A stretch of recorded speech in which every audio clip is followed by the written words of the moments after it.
Welcome students. Rajasthan board के copy rechecking, जिसको हम स्क्रूटिनी भी कहते हैं, यानी कि 2025 के लिए जो आपने कॉपी रीचेकिंग के लिए अप्लाई किया है, उसमें कई सारे बच्चों को जो प्रॉब्लम आ रही है, खूब सारे आपके कमेंट्स आ रहे हैं और इनका मैं आप लोगों को बिल्कुल सटीक रिप्लाई देने जा रहा हूं और सारी आपकी समस्याएं कुछ हद तक, बहुत कुछ आज हट जाएंगी और सोल्व हो जाएंगी। जैसे पहले आ रहा है पेमेंट फेल्ड। ये क्या है, बहुत ही बड़ी समस्या है, कई बच्चों के साथ हुई है। और जब मैंने भी स्वयं ने भी एक स्टूडेंट के लिए अप्लाई किया था तो उसके साथ भी ऐसी समस्या हुई थी।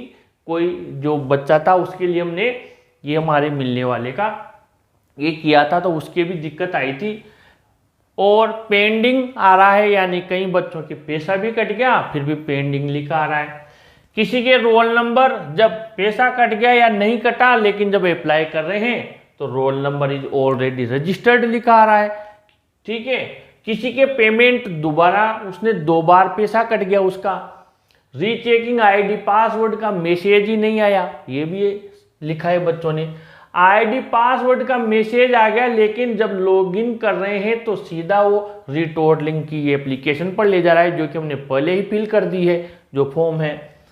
या फिर अगला एक कमेंट ये भी है, ये क्या कई बच्चों का है, क्या हम can I apply again for the same roll number for another subject, यानी उसने पहले एक सब्जेक्ट में तो अप्लाई कर दिया, सब काम हो गया, अब वो चाह रहा है दोबारा फिर एक और सब्जेक्ट के लिए अप्लाई करें। क्या वो ऐसा कर सकता है क्या, क्योंकि वहां तो उसको अनुमति नहीं दे रहा है।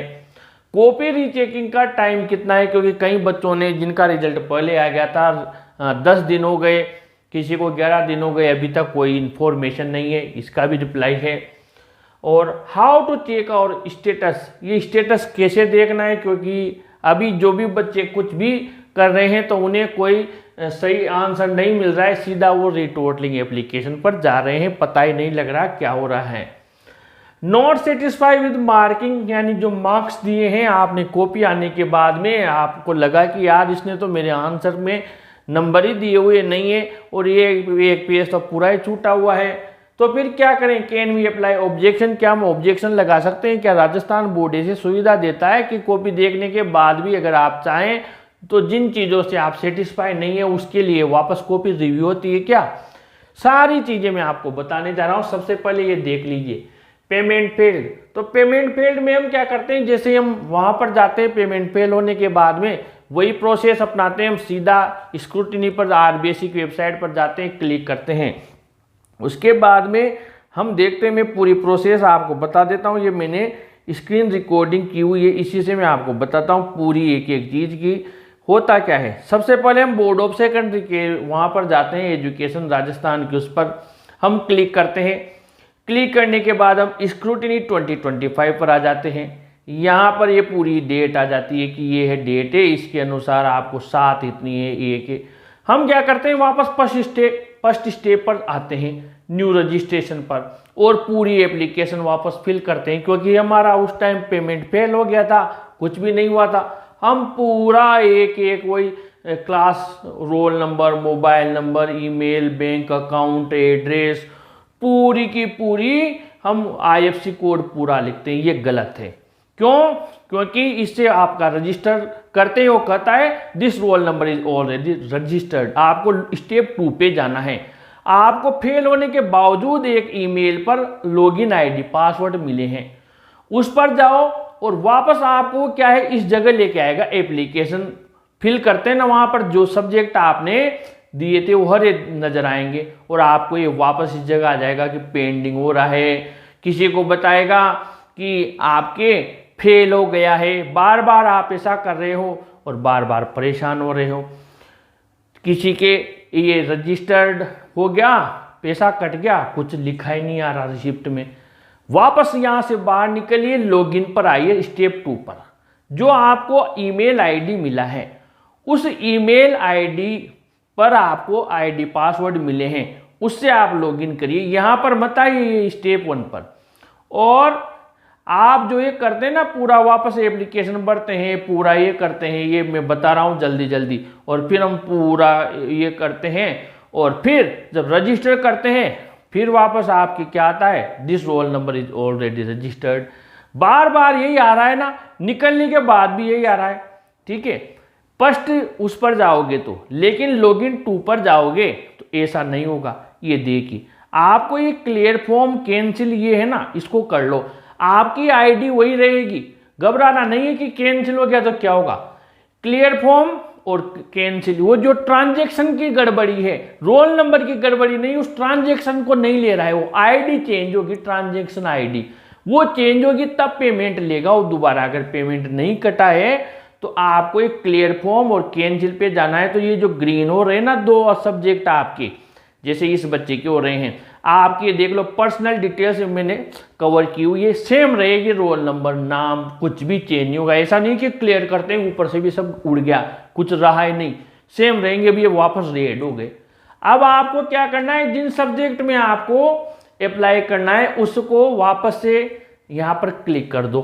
ठीक है, ये जिन जिन सब्जेक्ट में आपको अप्लाई करना है, आपका रोल नंबर रजिस्ट्रेशन सब वही है, बस आपको इस पर क्लिक करना है, वो ग्रीन हो जाएंगे। ये ध्यान देना है आपको। जब आप इन पर क्लिक कर देंगे, दोनों पर ही आपने क्लिक कर दिया, साइंस और मैथमेटिक्स पर, ठीक है, दोनों अप्लाइड हो गए।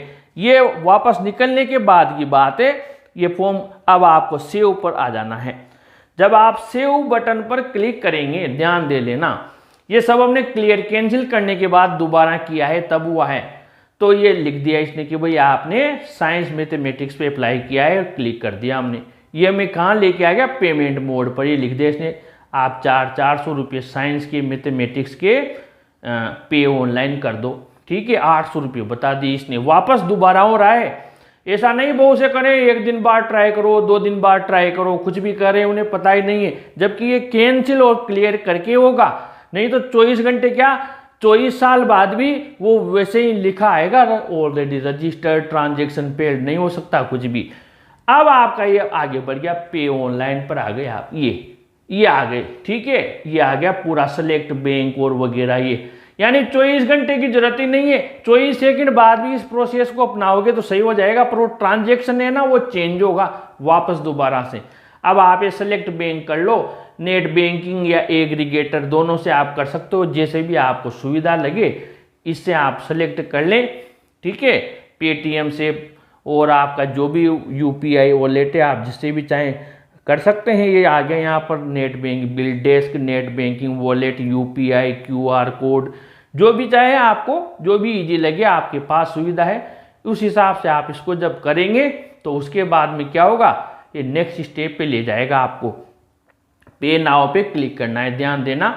इसके बाद में आप सीधा चले जाएंगे, ये धीरे धीरे सरक रहा है, ये ले गया आपको UR रिडायरेक्टिंग, और ये ऐसे, ठीक है, ये हो गया सीधा आपका, ये आपका पैसा कट गया, लिखा आ गया योर ट्रांजेक्शन 810 रुपये कटे हैं, और पूरा काम आपका कंप्लीट हो गया। यानी पेमेंट फेल हो गया, किसी का पेंडिंग हो गया, बार बार रोल नंबर रजिस्टर बता रहा है, सबका एक ही इलाज है, जो ईमेल आईडी का लॉगिन पासवर्ड आया है, आईडी पासवर्ड, उससे जाना है। वापस आपको इस फॉर्म को, आईडी वही रहेगी क्योंकि आप लॉगिन करोगे ना, स्टेप 1 पे नहीं जाना, रजिस्ट्रेशन न्यू यूजर पर नहीं जाना, वो तो वापस यही बताएगा रजिस्टर ऑलरेडी रजिस्टर्ड। आपको स्टेप 2 पे जाना है, और फिर आपको वापस वहां जाके वो सीधा रिटोटलिंग एप्लीकेशन पर ले जाएगा। वहां जाकर आपको क्लियर फॉर्म कैंसिल पे जाना है, वापस रेड हो जाएंगे। दोनों सब्जेक्ट सेलेक्ट कर लेना, 3, 1 जो भी सेलेक्ट करना है। आपके ऊपर देखना ट्रांजैक्शन आईडी चेंज हो जाएगी, बस वो ट्रांजैक्शन आईडी को ही नहीं ले रहा था वो, बार बार वो चेंज होते ही सीधा पेमेंट हो जाएगा आपका। तो ये 3 तो आपका मामला यहाँ पर क्लियर हो गया। अब कोई दिक्कत नहीं आएगी। डबल पेमेंट वाली बात है, तो ये डबल पेमेंट का बोर्ड ने कहा हुआ है, इसकी भी टेंशन मत लो, 7 दिन में आपका रिफंड आ जाएगा, क्योंकि आपने बैंक की पूरी डिटेल्स दी हुई है, इसलिए 7 दिन आप तक इंतजार करना है। रीचेकिंग आईडी पासवर्ड मैसेज नहीं आया तो नहीं आया है, हमारे भी नहीं आया है, किसी के आया है किसी के नहीं आया है, लेकिन लॉगिन आईडी पासवर्ड तो आपको मिल गए ना। अब ये रीचेकिंग आईडी पासवर्ड का रिसिप्ट डाउनलोड नहीं हो रही बहुतों के, तो ये क्या है 24 घंटे में 48 घंटे में आ जाएगी, मिल जाएगी, पर आईडी पासवर्ड आपको मिल गए, ये बड़ी चीज़ है। ये ईमेल पर आएंगे, आपको ध्यान रख लेना वहाँ पर। अब आईडी पासवर्ड का मैसेज आ गया, लेकिन लॉगिन करते हैं तो सीधा आपको रीटोटलिंग एप्लीकेशन पर ले जा रहा है, यानी अभी आपकी कॉपी आंसर शीट की प्रोसेस शुरू नहीं हुई है। जब ये प्रोसेस शुरू हो जाएगी तो फिर आपका स्टेटस नज़र आने लग जाएगा। Can I apply again for the same roll number for another subject? नहीं, आपको एक बार में ही सारे सब्जेक्ट सेलेक्ट करने, पहले सोच लो 3 बार कि मुझे एक विषय में करवानी है, 2 विषय में करवानी है, 3 विषय में, कितने विषय में रीचेकिंग करवानी है, रिटोटलिंग करवानी है। बार बार नहीं होगा, उसका कोई उपाय भी नहीं है। कॉपी रीचेकिंग का टाइम कितना लग जाता है? तो 15 दिन से 30 दिन के अंदर आपका ये टाइम लग जाता है इसमें कम से कम, ठीक है। इस बीच में हमें क्या करना है, हाउ टू चेक, तो आपको स्टेटस देखना है, जो आपको लॉगिन आईडी पासवर्ड मिले हैं इससे आपको देखना है। आपको किसी के पेंडिंग लिखा आएगा, किसी के अंडर प्रोसेस आएगा, किसी के अलग अलग आएंगे, वो सब कोड वर्ड होते हैं। हम जब वीडियो डेली बना रहे हैं आप लोगों के लिए, जो भी समस्या है कमेंट बॉक्स में लिखिए, पूरा समाधान किया जाएगा। नॉट सेटिस्फाइड विद मार्किंग, मान लो आपकी कॉपी आ गई, ठीक है, आपने कॉपी डाउनलोड कर लिया, आपकी आंसर शीट डाउनलोड हो गई। अब आपने देखा आपने इतने सारे पेजेस फिल किए हुए हैं, ये ध्यान से समझ लेना, क्योंकि ये समस्या आएगी कई बच्चों की, और ये केवल 5 दिन तक रहता है ऑब्जेक्शन का टाइम भी, ये भी बता दूं मैं। कॉपी भी 5 दिन में आपको डाउनलोड करनी है, कॉपी डाउनलोड करते हुए ऑब्जेक्शन लगाना है, नहीं तो फिर आपका ऑब्जेक्शन अप्लाई नहीं होगा। अब आपका क्या है, पेज नंबर 4 पे आपने देखा कि ये क्वेश्चन आपका राइट है, उसमें मार्क्स दिए वो नहीं है। पेज नंबर 5 पे आपने लिखे हुए हैं, आपने 6 क्वेश्चन सोल्व किए हुए हैं, राइट भी किए हुए हैं, लेकिन एक क्वेश्चन पर मार्क्स दिए हुए नहीं है। एक में दिए हुए हैं मार्क्स, लेकिन जब इन्होंने लिखा हुआ है 1 + 1 + 1/2 + 1/4 इससे कुछ किया हुआ है, और जब देखा कि इनकी टोटलिंग गलत हो रही है, या फिर आपने देखा ये फ्रंट पेज है, ठीक है, और आपने अंदर देखा कि यहाँ पर तो आपके 78 हो रहे हैं, और यहाँ पर इन भाई साहब ने 68 लिखे हुए हैं, ठीक है, और रिटोटलिंग वालों ने भी इस चीज़ को गौर नहीं किया। तो आप जो भी चाहें फिर उसका ऑब्जेक्शन लगा सकते हैं, वो भी मैं लाइव में आता हूँ तब भी आपको गाइड करता हूँ, और इसका भी वीडियो मैं बना दूंगा आप लोगों को, वैसे पहले के वीडियो भी बने हुए हैं। फिर भी आपको इससे रिलेटेड कोई भी समस्या हो तो मेरे साथ बने रहिए, चैनल को सब्सक्राइब कर लीजिए, ताकि हम आपको ताज़ा अपडेट रीचेकिंग के देते रहेंगे। मैं नहीं चाहता हूँ कोई भी बच्चा, क्योंकि 5 दिन के लिए अपलोड होगी आपकी कॉपी, उसके बाद हटा लेंगे। कई बार बच्चों को मैसेज नहीं मिलता है, बाद में हमसे कहते रहते हैं, और फिर उनका डेटा क्लोज हो जाता है। सारी समस्याओं से बचने के लिए और हर समस्या का समाधान करने के लिए अपने चैनल को जरूर सब्सक्राइब कीजिए। मेरी मेहनत अच्छी लग रही हो तो बेटा इस वीडियो को भी जरूर लाइक शेयर कीजिए। Thank you.